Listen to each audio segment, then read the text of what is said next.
Au nom du Père qui a décidé de la création et de son salut par l'entremise de son alliance. Au nom du Fils qui a manifesté dans sa naissance, dans sa vie, dans sa mort, dans sa résurrection, dans son ascension, l'imagination illimitée de Dieu pour nous repositionner en fils et en filles. Au nom du Saint-Esprit qui a déployé l'intégralité de sa puissance pour nous révéler l'étendue de la sainteté et de l'amour de Dieu pour nous. Amen. Je vous félicite, sœurs et frères, pour votre venue de bon matin dans cette église pour laquelle vous avez été convoqués par Dieu lui-même. Ce n'est pas juste par votre propre volonté que vous êtes ici présents ce matin, mais c'est bel et bien par l'Esprit et la volonté de Dieu, afin qu'il puisse vous rencontrer, afin qu'il puisse vous parler, afin qu'il puisse vous bénir. Et justement, en parlant de bénédiction, nous allons lui exprimer toute notre fierté de le suivre en lisant le psaume numéro 19, et on va le lire en alternance les uns après les autres. Les cieux proclament la gloire de Dieu, la voûte étoilée révèle ce qu'il a fait.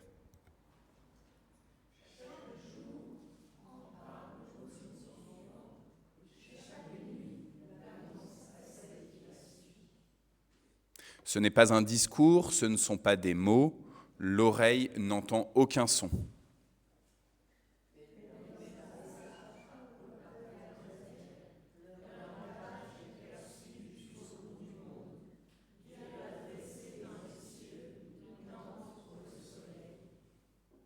Le matin, celui-ci paraît, tel un jeune marié qui sort de sa chambre, un champion, tout heureux de prendre son élan.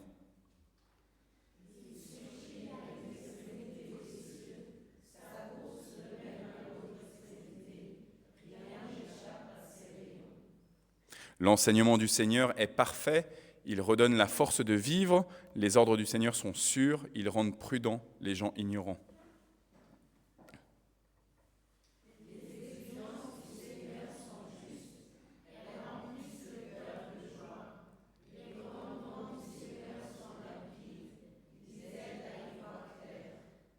Reconnaître l'autorité du Seigneur est une chose pure qui persiste à travers les siècles. Les décisions du Seigneur sont fondées, toutes, sans exception, sont justifiées.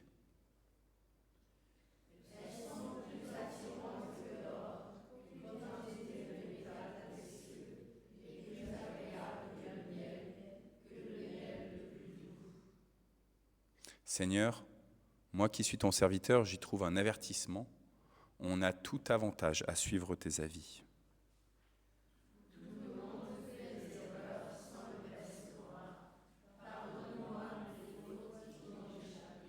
Préserve-moi aussi des insolents, qu'il n'ait aucune prise sur moi, ainsi je serai sans reproche et préservé d'une faute grave.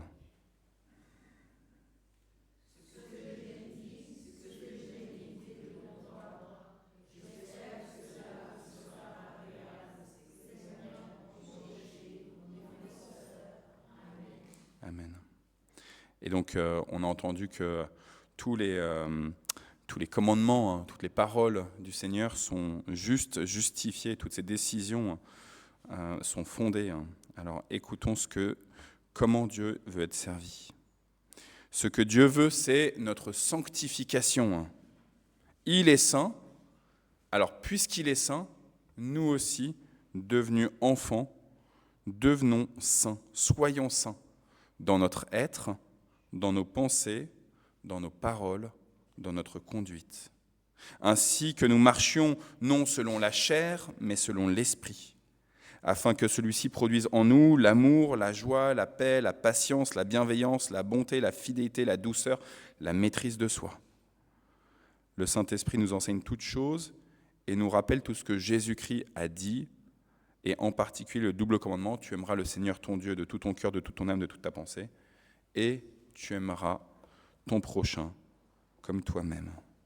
Alors face à ces paroles qui sont justes, qui sont fondées, nous reconnaissons devant sa face, avec humilité, mais aussi avec vérité, que nous sommes assez souvent éloignés de Dieu, et donc nous allons chanter un chant où on demande la compassion du Seigneur.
Que vous tous qui vous repentez dans la foi en Jésus-Christ, mort et ressuscité, vous receviez maintenant de la part de Dieu notre Père l'assurance du pardon de tous vos péchés. Que par la belle œuvre du Saint-Esprit, votre cœur de pierre vous soit ôté et que vous receviez un cœur nouveau, un esprit nouveau.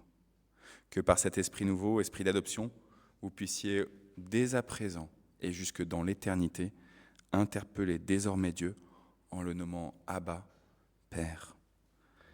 Et donc on va invoquer justement cet esprit d'adoption et on va dire à Dieu, Abba, Père, combien il est puissant.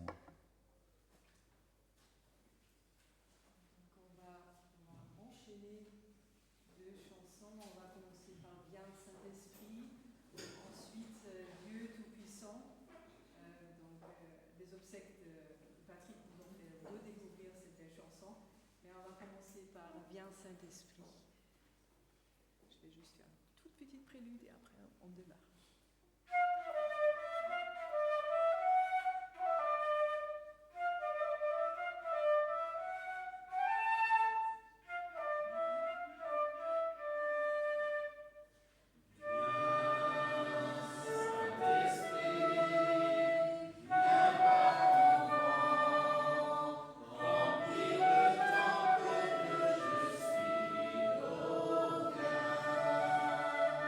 Saint-Esprit,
vous invite à prendre place.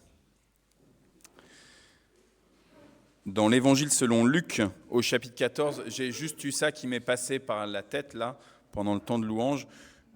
C'est Jésus qui raconte une parabole. Et il leur dit, lorsque tu es invité par quelqu'un à des noces, ne va pas t'installer à la première place. Alors je vois qu'il y a quand même beaucoup de rangs qui sont vides devant. De peur qu'une personne plus considérée que toi n'ait été invitée et que celui qui vous a invité l'un et l'autre ne vienne te dire « T'es au premier rang, je suis désolé, il faut que tu cèdes ta place et que tu ailles un peu plus loin derrière. » Mais lorsque tu es invité, va te mettre à la dernière place. Je pense que vous avez bien entendu Luc 14.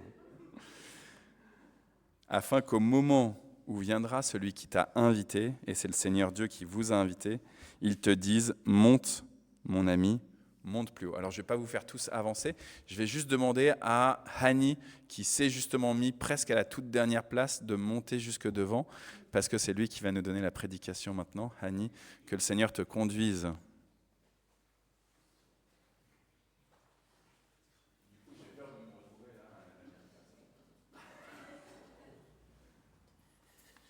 Bonjour à toutes et à tous. Je vais essayer, je dis bien essayer,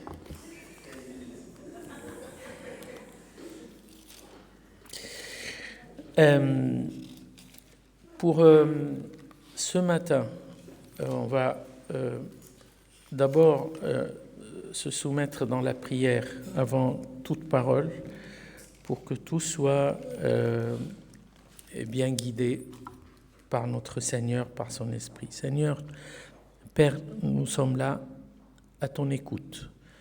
Nous sommes là, cœur ouvert, consacrés dans un moment où tu as quelque chose à nous dire, à chacun.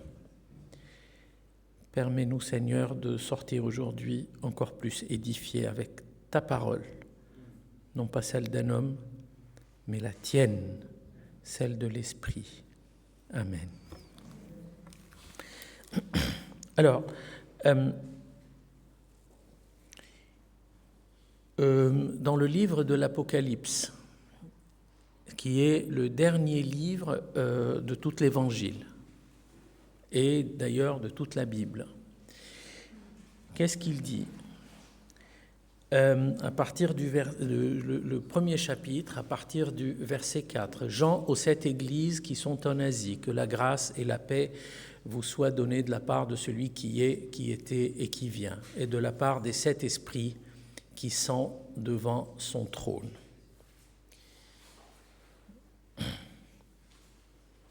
Ah, bon. Et de la part de Jésus-Christ, le témoin fidèle, le premier-né des morts et le prince des rois de la terre, à celui qui nous aime, qui nous a délivrés de nos péchés par son sang et qui a fait de nous un royaume, des sacrificateurs pour Dieu, son Père. À lui soit la gloire et la puissance au siècle des siècles. Amen. Voici, il vient avec les nuées, et tout œil le verra. Même ceux qui l'ont percé et troué les tribus de la terre se lamenteront à cause de lui. Oui, Amen, je suis l'alpha et l'oméga, dit le Seigneur Dieu, celui qui est, qui était et qui vient, le Tout-Puissant. Moi, Jean, votre frère, qui ai part avec vous à la tribulation, au royaume et à la persévérance en Jésus. J'étais dans l'île appelée Patmos à cause de la parole de Dieu et du témoignage de Jésus. Je fus saisi par l'Esprit au jour du Seigneur et j'entendis derrière moi une voix forte comme le son d'une trompette qui disait « Ce que tu vois, écris-le dans un livre et envoie-le aux 7 églises, Éphèse, Smyrne, Pergame, Thyatire, Sardes, Philadelphie et Laodicée. » Je me retournai pour voir quelle était la voix qui me parlait, et après m'être retourné, je vis 7 chandeliers d'or, et au milieu des 7 chandeliers d'or, quelqu'un qui ressemblait à un fils d'homme, vêtu d'une longue robe et ayant une ceinture d'or sur la poitrine.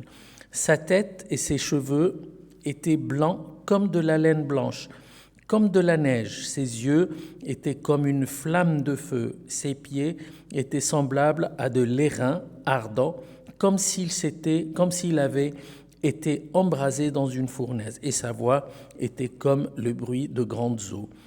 Il avait dans sa main droite 7 étoiles. De sa bouche sortait une épée aiguë, à 2 tranchants, et son visage était comme le soleil lorsqu'il brûle dans sa force. Quand je le vis, je tombai à ses pieds comme mort. Il posa sur moi sa main droite en disant « Ne crains point, je suis le premier et le dernier et le vivant. J'étais mort, et voici, je suis vivant au siècle des siècles. Je tiens les clés de la mort et du séjour des morts. Écris donc ce que tu as vu, ce qui est et ce qui doit arriver ensuite. Le mystère des 7 étoiles que tu as vues dans ma main droite et des 7 chandeliers d'or. Les 7 étoiles sont les anges des 7 églises et les 7 chandeliers sont les 7 églises. » Un passage dans lequel on peut penser qu'il s'agit d'un message. Et c'est un message qui paraît entre 2 parenthèses. Et on va voir ce que ça veut dire. Tout d'abord, une petite définition. Jean était l'un des disciples. On sait tous, les disciples de Jésus sont tous morts en martyr, sauf Jean. Jean a été mis dans de l'huile bouillante, mais il n'est pas mort. Et quand il n'est pas mort, il a été mis dans cette île, l'île de Patmos. Apparemment, elle s'appelle l'île sacrée. Je ne sais pas si ça veut dire quelque chose, mais en tout cas, il a été emprisonné là-bas. Et là-bas, il se passe quelque chose, qu'il entend une voix comme si c'était une grosse trompette. Et il se retourne. Alors, en se retournant, il voit quelque chose, il a une vision. Il voit un être un peu particulier. Et cet être-là, il va se définir. Il va se définir parce que Jean, en voyant cet être-là, il va tomber par terre. Il va tomber par terre raide mort. Il va être quand même mort. Mais cet être va le prendre par la main droite. La main droite a une signification dans la Bible, c'est la force. Donc il le ressaisit par la main droite et il le lève de cette situation de mort. Moi, être suprême, je te relève de cette situation de mort et n'aie pas peur. La peur, avec moi, n'existe pas. Écris ce que tu vois et je t'ordonne de le donner à tout le monde. Et on va voir ce que ça veut dire. Tout d'abord, Jean, il dit « J'étais dans l'esprit le jour du Seigneur ». C'est-à-dire que c'est une dimension dans laquelle Jean était saisi, il était dans un état totalement spirituel et pour une raison particulière, pour une raison de vision et pour une raison de déclaration et de connaissance. Connaissance, c'est-à-dire de présentation d'une personne. Alors, c'est un être humain, il dit « je vois quelqu'un comme un être humain ».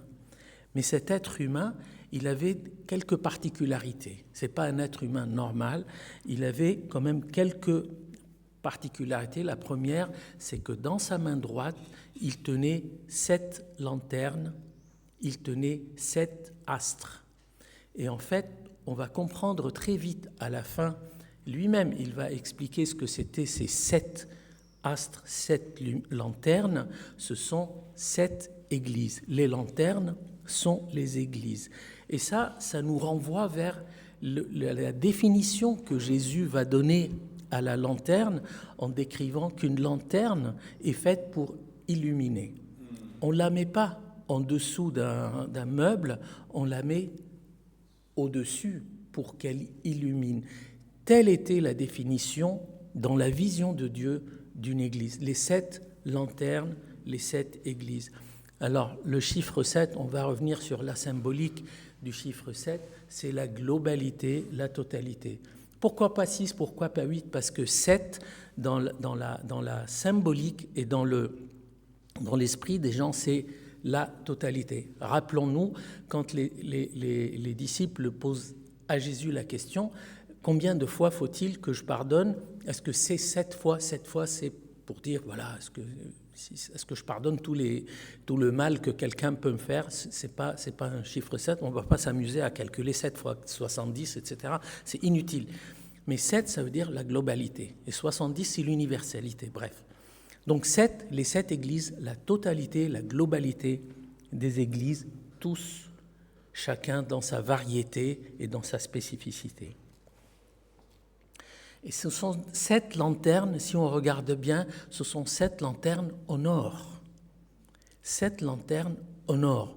L'or qui est le métal précieux, qui symbolise encore une fois quelque chose de précieux, quelque chose de pur, ce sont 7 lanternes. Les églises aux yeux du Christ, ce sont des lanternes, ce sont des sources de lumière, mais faites avec ce matériel très, très précieux. Encore une fois, la forme humaine, on va revenir dessus, habillée de la tête aux pieds, avec une plaque d'or sur le thorax. La plaque d'or sur le thorax nous renvoie vers le souverain sacrificateur, qui avait une plaque sur le thorax sur laquelle étaient gravées 12 pierres précieuses au nom des 12 tribus d'Israël, l'air de dire « Je porte sur mon cœur la globalité de tout le peuple ». La tête et les cheveux étaient comme de la laine blanche. Ce n'est pas par hasard qu'il se montre comme étant quelqu'un avec une tête qui ressemble à cette laine blanche. La laine blanche, elle vient, on retrouve ça dans Ésaïe, on retrouve ça dans plusieurs... Il est trop court de tout sortir en termes de référence, mais la référence, ça signifie la purification et la pureté. Si vos péchés sont comme le cramoisi rouge, elles deviennent comme la laine blanche lavée. Et donc, la tête, les cheveux, la pureté. Les yeux sont un feu ardent. Il a 2 yeux comme un feu ardent. Et le feu vient toujours dans le sens à la fois de la purification, de la lumière et de la chaleur, ce qui relate l'effet de l'esprit. Les yeux de cet être ne peuvent pas être, on va dire, vaincus par les ténèbres, ne peuvent pas être vaincus par la nuit. C'est lui, source de lumière. À la fois, il va pouvoir regarder, il va percer les zones d'ombre et sombres dans la vie de chacun, mais aussi il va pouvoir parfois brûler les impuretés. Le feu ne peut pas supporter les impuretés qu'on cumule dans notre vie. C'est un feu ardent. Et ensuite, il va voir des pieds de cet être extraordinaire qui sont en cuivre. Le cuivre est un métal bibliquement qui nous envoie vers la dureté, vers la solidité, invulnérable. L'air de dire qu'il était debout sur quelque chose de solide. Cet être est un être solide, invulnérable. Non seulement c'est un être solide, invulnérable, mais le cuivre et l'airain, c'est le même métal qui a été utilisé dans le désert pour fabriquer une espèce de serpent. Et ce serpent, lorsque le peuple se faisait mordre par les vipères, il suffisait de regarder le serpent pour guérir. L'idée n'est pas d'aller chercher quel type de serpent et quelle est la race de ce serpent. Le serpent, ça symbolise le péché. Il y a 2 choses qui ont une valeur très symbolique bibliquement. Ce sont les scorpions et les serpents. Les scorpions, ce sont les épreuves, et le serpent, c'est le péché. Et ce péché mortel, le seul moyen de s'en sortir, c'était de regarder le serpent en airain qui a été mis, encore une fois, sur une hauteur. Et les pieds de cet être étaient fabriqués, c'est un mot un peu à part, étaient en airain, il était solide. D'autant plus qu'il le décrit comme étant 2 pieds échauffés, réchauffés, même dans un état de comment dire ? Comment ? D'incandescence, il dit qu'il était comme dans un feu ardent. C'est-à-dire qu'avec ses pieds, il a touché. Alors, le mot qui est utilisé pour le feu ardent renvoie vers l'enfer. Infernal. Il était au contact, il a touché l'enfer. Cet être a goûté à l'enfer, sans que l'enfer ne puisse l'atteindre. C'est-à-dire qu'on est là, Jean était là face à cette symbolique de puissance, mais qui en même temps a goûté à l'enfer. Et on sait ce qu'a fait le Christ pour nous. Goûter à l'enfer. Et il y a un verset qui parle de celui qui est descendu jusqu'aux enfers pour nous. Les pieds en airain, c'est très symbolique. Sa voix était comme une source d'eau abondante. Et la symbolique de l'eau dans la Bible est très importante, c'est soit la mort, soit la vie. L'eau, la mer salée, c'est souvent la mort, c'est parce qu'elle engloutit. Tandis que l'eau courante, qui se trouve dans Psaume 1, c'est l'eau qui nourrit, c'est l'eau qui donne la vie et c'est l'eau qui maintient la vie aussi. Ici, la voix qui vient, c'est une voix comme une eau courante, comme une grande rivière qui coule et qui donne la vie. Et ensuite, comme on l'a dit, il tient dans sa main droite, donc la puissance, la force. C'est pas pour dire la droite et la gauche, elles se trouvent où, on s'en fout de ça. Mais c'est la main droite, c'est la main puissante. Je tiens dans ma main droite les 7 églises. Je tiens tout le monde dans ma main puissante. Comme il l'a dit, personne ne peut me les arracher. Je les ai, j'ai tout le monde dans ma main, je les ai gravés sur la paume et personne, même les portes de l'enfer, ne peuvent pas les arracher, tel qu'il l'a dit à Pierre. Tu es Pierre, et sur cette pierre je bâtis mon église, et même les portes de l'enfer n'y peuvent pas. Il tenait les 7 églises, la totalité, la globalité de tous ceux qui ont accepté son nom sur eux, il les tient dans sa main droite, dans sa puissance. Puis l'épée qui sort de sa bouche, il y a une épée qui sortait de sa bouche. Et cette épée, c'est une lame à double tranchant. Donc Jean, il va voir quoi ? Il va voir de la bouche de cet être sortir une épée. Et cette épée, c'est la force de l'esprit. La parole par la force de l'esprit et qui a un double tranchant. À la fois, elle ouvre la voie, mais aussi, elle peut parfois blesser pour réconcilier. Elle peut aussi montrer certaines choses à corriger, certaines choses à revoir, certaines vérités qu'on avait omis de voir ou de vivre. Et cette épée, c'est la même dont on parle, et peut-être qu'on le verra dans la série sur le fruit de l'esprit, l'épée de l'esprit, qui, elle, c'est l'arme contre les mauvaises doctrines, et ainsi de suite. Et pour finir, son visage était lumineux, tel que le soleil dans toute sa puissance. On retrouvera ça plus tard dans le même livre, que Dieu lui-même sera la lumière de la ville céleste Jérusalem, la vraie Jérusalem, pas la Jérusalem terrestre, la vraie Jérusalem que lui, il veut, qu'il a conçue, que Jean va voir descendant du ciel. Eh bien, elle sera illuminée par cette lumière qui ressemble, qui est la lumière, comme la lumière du soleil dans toute sa puissance. Qu'est-ce que c'est que ce message? On a dit que c'est un message entre deux parenthèses. Et qu'est-ce que c'est que ce message? Quand Jean va tomber, il va être quand même mort. La première chose, ne crains rien. N'aie pas peur. N'aie pas peur. La peur, encore une fois, n'a pas de place dans cette relation actuelle. Et ensuite, il va se présenter. Il va lui dire qui il est. Il va lui dire « je suis ». Et le « je suis », le « anahu », c'est le même qui a été donné à Moïse quand il a vu le buisson ardent. C'est ce même mot énigmatique que les disciples ont rencontré lorsqu'ils étaient dans la barque, etc.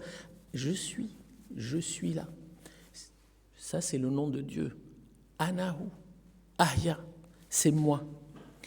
Et aussi, c'est le même qui est comme s'il lui disait « je suis celui que tu as connu, Jean. Quand tu étais à Jérusalem avec les autres disciples, etc., c'est moi, c'est celui que tu as connu. Je suis le début et la fin. Qui c'est qui peut oser dire de lui-même « je suis le début, la fin, l'alpha, l'oméga » si ce n'est que quelqu'un qui est Dieu lui-même. Donc, je suis celui que tu as connu. Je suis celui que les gens ont pensé mort. J'étais mort et maintenant je suis vivant jusqu'à la fin des temps. C'est-à-dire quoi? C'est-à-dire que même si les gens ont pensé m'atteindre par la mort ne peut pas m'atteindre. C'est impossible, puisque moi, je suis plus puissant que la mort. Je suis l'alpha, l'oméga. Il se fait connaître. Donc si Jean, tu avais un petit doute sur ma nature, si tu avais un tout petit ébranlement de ta foi, voilà, je me montre à toi. J'ai les pieds, certes, en tant qu'homme, j'ai cette nature d'homme, mais je suis Dieu. C'est Dieu qui s'est fait homme, et c'est là la puissance du secret de la foi, que Dieu s'est fait homme. Alors il va lui dire « j'ai la clé du séjour des morts ». Et qu'est-ce que c'est que cette clé du séjour des morts, si ce n'est autre que ce qu'il a dit de lui-même, Jésus, je suis la porte. C'est-à-dire qu'à travers moi, on passe à la vie, mais je suis aussi la porte. Si on la ferme, la fin est dans l'autre sens. C'est un séjour de ténèbres. Je détiens la possibilité de donner la vie, c'est moi qui donne la vie. J'ai la clé et je peux donner à quiconque la possibilité de vivre. Et alors, il dit écrit aux églises, à la totalité, à la globalité. Qu'est-ce que ça veut dire? Qu'est-ce que ça veut dire? Quand on revient sur 1 Corinthiens 6, quand il dit « nous sommes chacun le temple », le message n'est pas à quiconque, le message est à des églises, aux croyants et à la totalité des croyants. Si chacun, au vu de Dieu, est considéré comme un temple dans lequel l'Esprit va vivre, à ce moment-là, le message est à lui. Donc, écris à tout le monde et dis-leur ceci. Voici ce que dit celui qui tient les 7 églises. Voici celui qui a la totalité des croyants dans sa main. Et à chaque fois, il va commencer, quand vous lisez les messages qui ont été écrits aux 7 églises, à chaque fois, il va dire « Je connais tes œuvres ». Ses yeux en feu, ses yeux feu ardent, lumière, voient tout. Je connais à chaque fois, je connais tes œuvres, chaque fois. Il n'y a pas une église qui échappe, il n'y a pas une personne qui échappe, il n'y a pas un foyer qui échappe. Je connais tes œuvres. Et ensuite, il va parler à chacun dans sa particularité.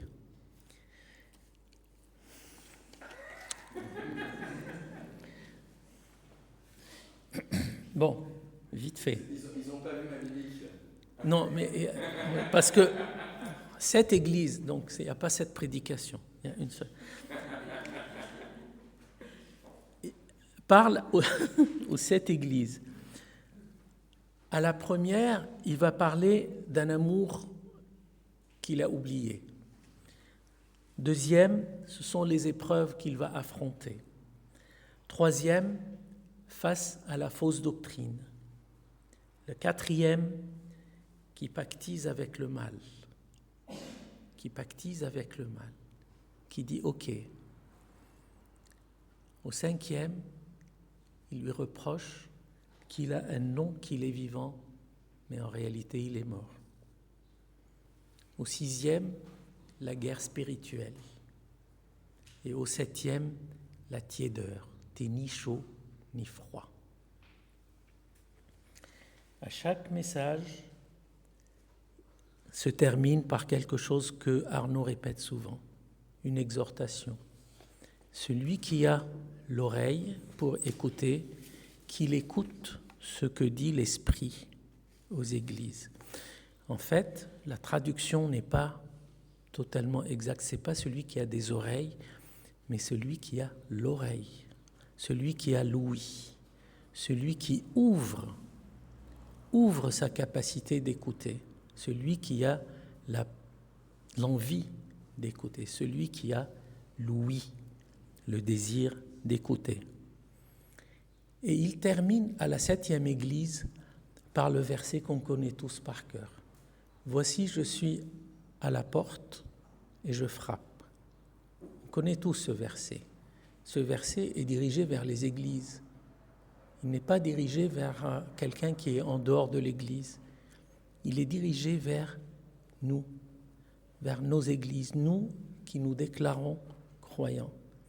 Il dit au début, voici ce que dit celui qui tient les 7 églises et qui les connaît et qui voit tous les recoins de chacun. Et à la fin, pour terminer ses messages, il dit, voici, je suis à la porte et je frappe. Mais encore une fois, qu'est-ce que c'est que cette porte? Celui qui entend ma voix, qu'est-ce que c'est que cette voix? Et très vite, pour ne pas être trop long, la voix qui est malheureusement étouffée, malheureusement camouflée, celui qui entend ma voix, c'est-à-dire la voix de l'amour, non pas de la haine, la voix de la paix, non pas de la guerre, la voix du pardon, non pas de la vengeance, la voix du don et non pas de l'égoïsme. Et ça, j'ouvre encore une fois une petite parenthèse. Est-ce que vous savez que celui qui est le symbole du don dans toute l'histoire, à savoir Jésus-Christ, n'avait même pas de quoi mettre sa tête pour dormir. Quand quelqu'un lui a dit « Oh, mais je te suis partout », il lui dit « Mais tu sais, le Fils de l'homme n'a même pas un endroit pour dormir. » La voix du don, la voix de la tendresse, non pas la violence, la voix de la miséricorde et non pas l'oppression. Et cette voix, si on l'entend, si quelqu'un entend ma voix, cette voix, et qu'il ouvre la porte, ce n'est pas une porte physique bien entendu, mais celui qui ouvre la porte de l'esprit, la porte de son cœur, à ce moment-là, je rentre chez lui, je mange avec lui, ça veut dire qu'il m'invite, mais ensuite les rôles s'inversent, et lui avec moi. C'est-à-dire qu'au bout d'un moment, et très vite, celui qui invite Jésus avec lui, il va vite comprendre que quoi qu'il donne, Jésus l'a déjà. Ça a été vécu par les disciples dans la fin du livre de Jean, quand ils sont sortis avec beaucoup de poissons, et puis Jésus leur dit « Donnez ce que vous avez », et eux, ils ont regardé, ils ont vu que le poisson était déjà préparé. Le repas était déjà là. Donc c'est eux qui ont mangé avec lui. Donc, on finit toujours, celui qui a l'oreille, celui qui a envie, il va entendre la voix de Jésus par l'Esprit. Et Je crois qu'il y aura un détail sur les 7 églises par la suite. Amen.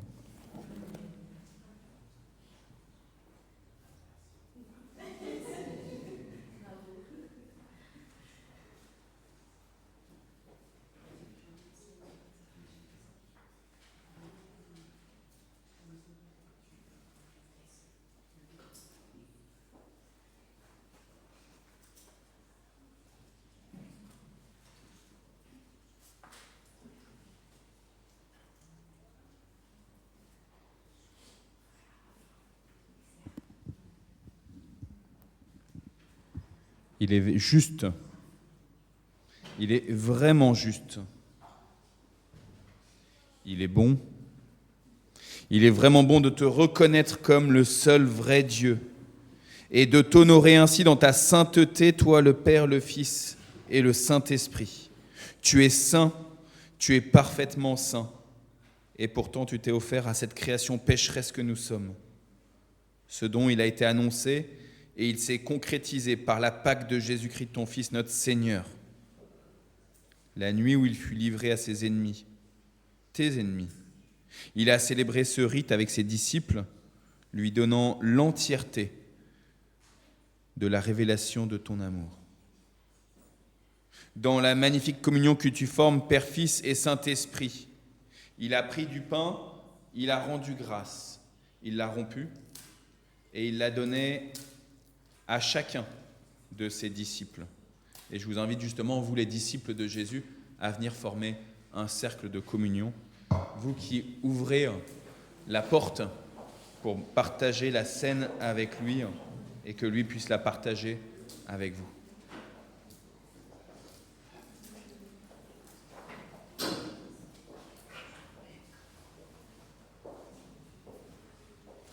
Oui, il l'a donné à son voisin, qu'il l'a donné à son voisin, qu'il l'a donné aussi à son voisin, en disant « Prends, mange avec tes frères et tes sœurs, ceci est mon corps. » Maureen, prends, mange, ceci est mon corps.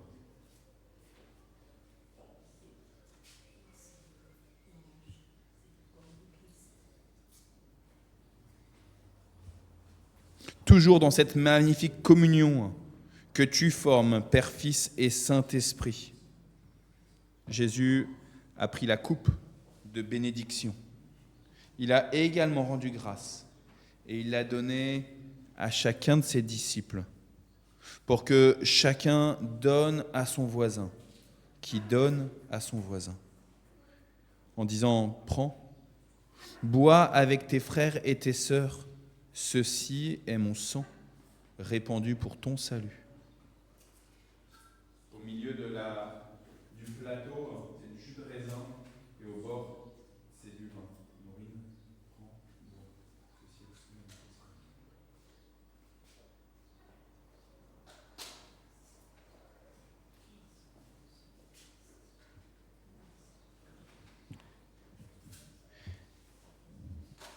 Et alors les disciples de Jésus, auprès du Maître, recevant ce repas de fête, de la libération de toutes les formes de servitude, ils ont pensé à leurs défis, ils ont pensé à leur famille, ils ont remis leurs amis comme ils ont remis leurs ennemis. Ils ont remis ces autorités civiles, religieuses, qui étaient dans les rues autour d'eux. Et de la même manière, nous aussi, nous prenons ce temps de communion et d'intercession, chacun dans notre cœur à cœur avec Dieu. Oui, remettons-lui nos défis, remettons-lui nos soucis, remettons-lui nos fardeaux, mais aussi les fardeaux de ceux qui nous ont demandé de prier pour eux.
je vous invite à ce que nous nous donnions la main pour dire la prière que le Seigneur Jésus-Christ nous a enseignée.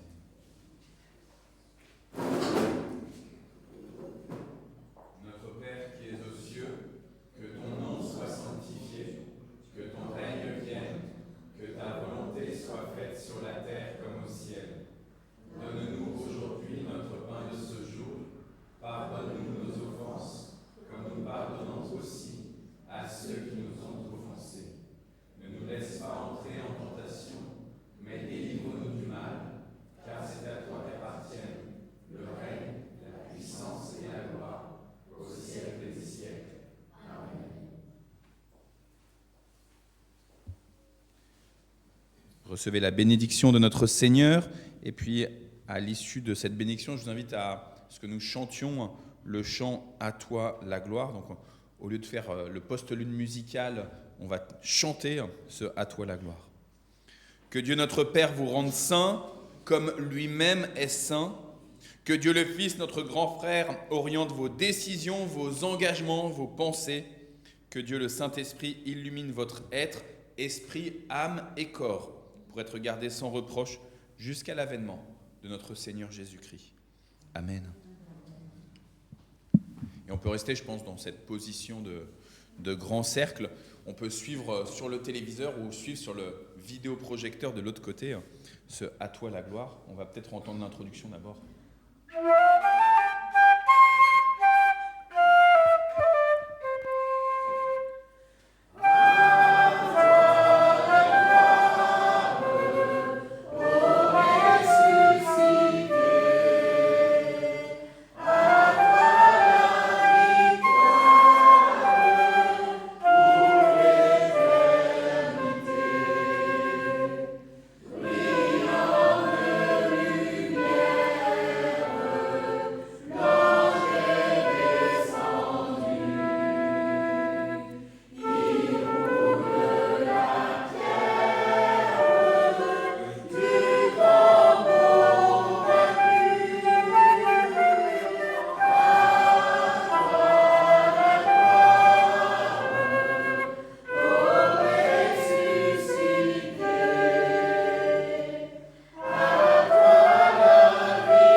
28, je pense, 27, 28. Donc on termine le culte de cette manière-là. À la sortie, on a cette dame qui nous fait régulièrement des gâteaux pour la paroisse, qui s'appelle Joël, qui a pour la fête des pères, comme elle l'avait fait pour la fête des mères, préparé quelques gâteaux. Donc n'hésitez pas, c'est pas réservé aux hommes, mais voilà, c'est une occasion de se réjouir. Et puis on va enchaîner avec l'Assemblée Générale extraordinaire de l'association d'entraide de notre Église, qui va se tenir ici. Si vous êtes membre de l'entraide, vous avez reçu la convocation. Si vous n'êtes pas membre, vous êtes les bienvenus pour rester malgré tout, pour savoir un petit peu ce que c'est que cette entraide et ce qui s'y passe. Ensuite, à 11h15, on a le deuxième culte. Entre les deux, il y a la formation biblique des enfants et des adolescents, en même temps qu'on a l'Assemblée Générale, et le groupe de louanges qui va répéter, les conducteurs de louanges qui vont répéter derrière. Je vous signale que la semaine prochaine, c'est le culte fête de l'Église, où c'est les enfants qui préparent et qui animent le culte. Donc ça fait plusieurs semaines que les enfants préparent ce culte-là. Ça sera un culte unique à 11h15. Et comme on aura vraiment faim à l'issue du culte, parce que ça fait tard, eh ben on aura un repas partagé avec un barbecue organisé par l'Église et un buffet de salé et de sucré avec vos propres spécialités. Donc venez la semaine prochaine et invitez même vos amis. C'est des belles occasions d'être ces lumières, ces astres dont nous parlait Hani, pour illuminer la vie de ceux qui nous environnent. Et si vous venez avec quelque chose, vous êtes les bienvenus. Et si vous venez avec rien, vous êtes aussi les bienvenus. Donc semaine prochaine, c'est le 22. À la sortie, j'ai posé la quêteuse que j'avais oublié de poser tout à l'heure. Donc si vous avez envie de mettre quelques offrandes dans la quêteuse, n'hésitez pas, évidemment. Que le Seigneur vous bénisse. Amen. Et la postlude, donc mais je vais l'enchaîner. Prenez votre gâteau, c'est pour les papas, tous les papas. Oh my papa.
Salut.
Cool.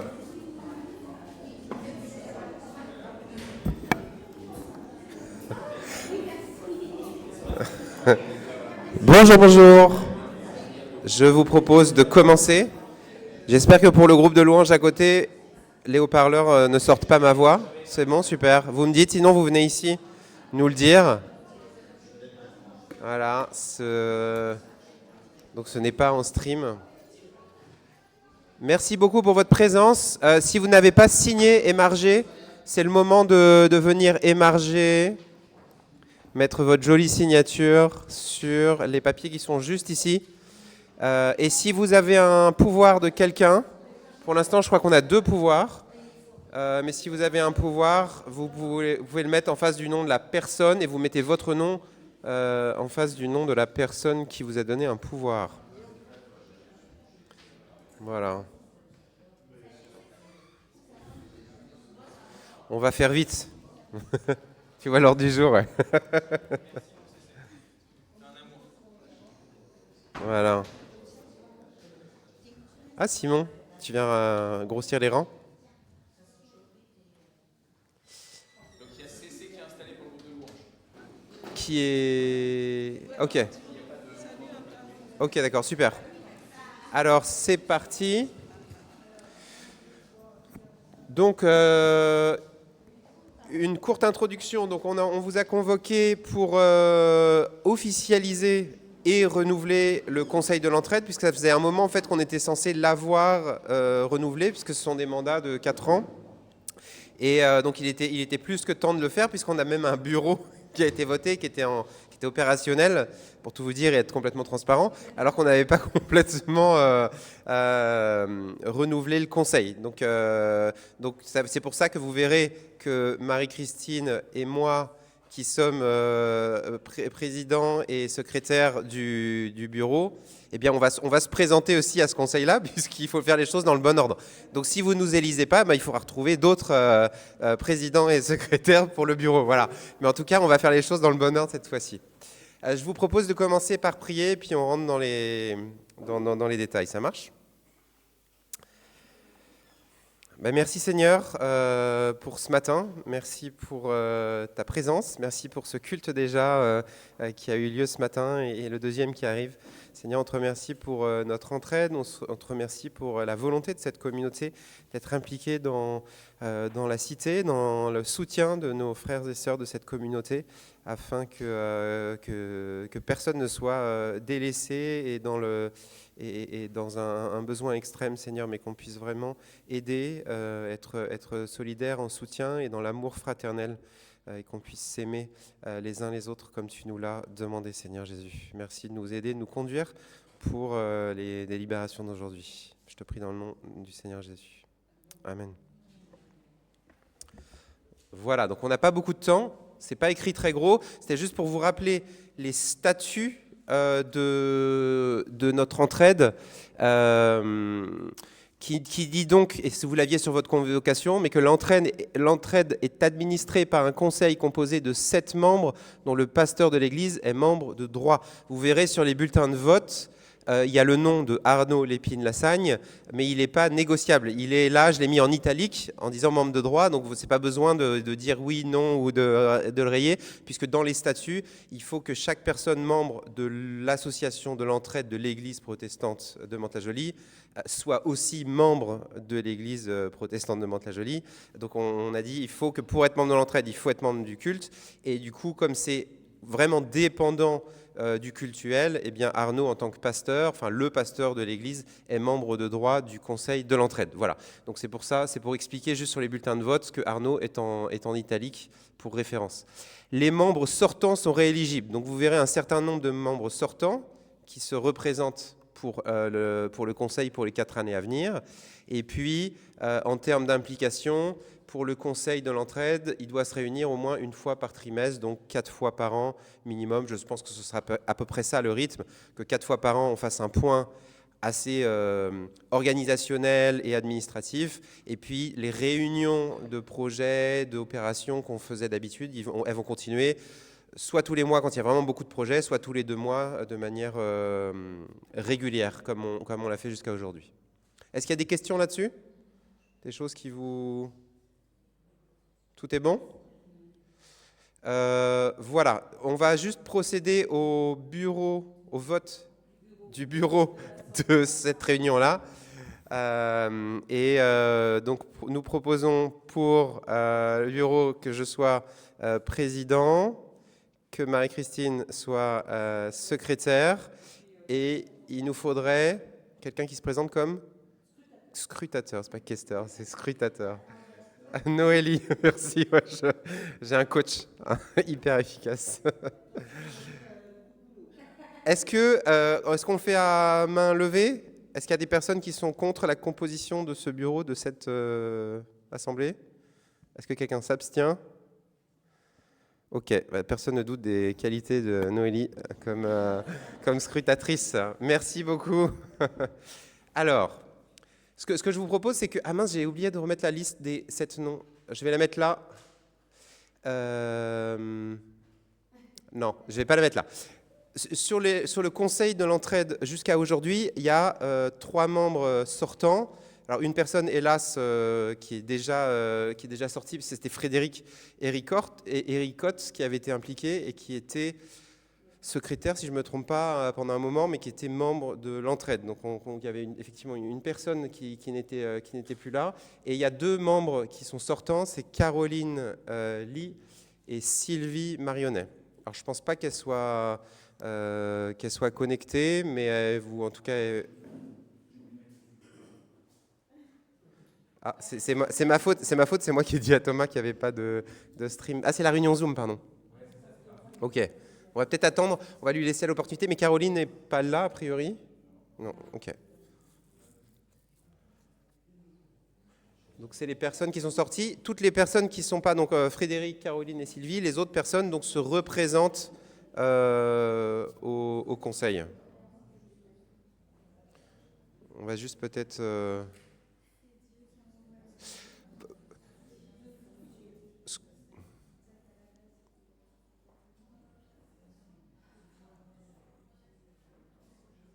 Peut-être pour... je réfléchis. À mon avis, ça va prendre un petit moment. On va donner l'opportunité peut-être à Sylvie de se connecter. Et ce que je propose de faire, c'est que les membres qui se... Ah, mince. Ah, j'ai juste perdu la main. Si tu pourrais mettre juste la slide d'après...